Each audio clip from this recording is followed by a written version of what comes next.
favore dei sofferenti e dei malati.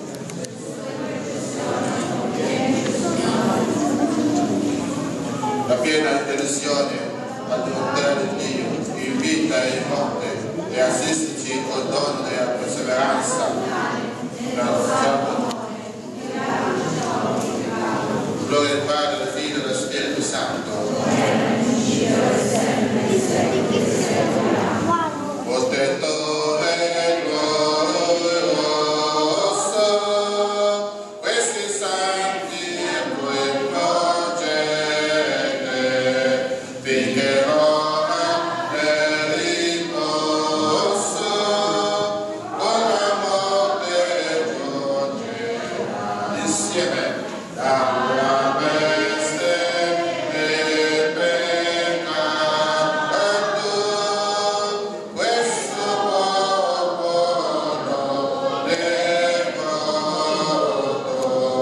potentissimo avvocato,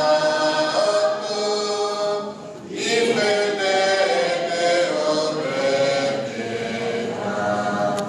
Benediciamo Gesù al nuovo crocifisso, che chiamò San Rocco alla patria del paradiso, nella medesima età della morte di Cristo, e scegliendolo quale speciale patrono dei sofferenti, con particolare devozione verso il Signore.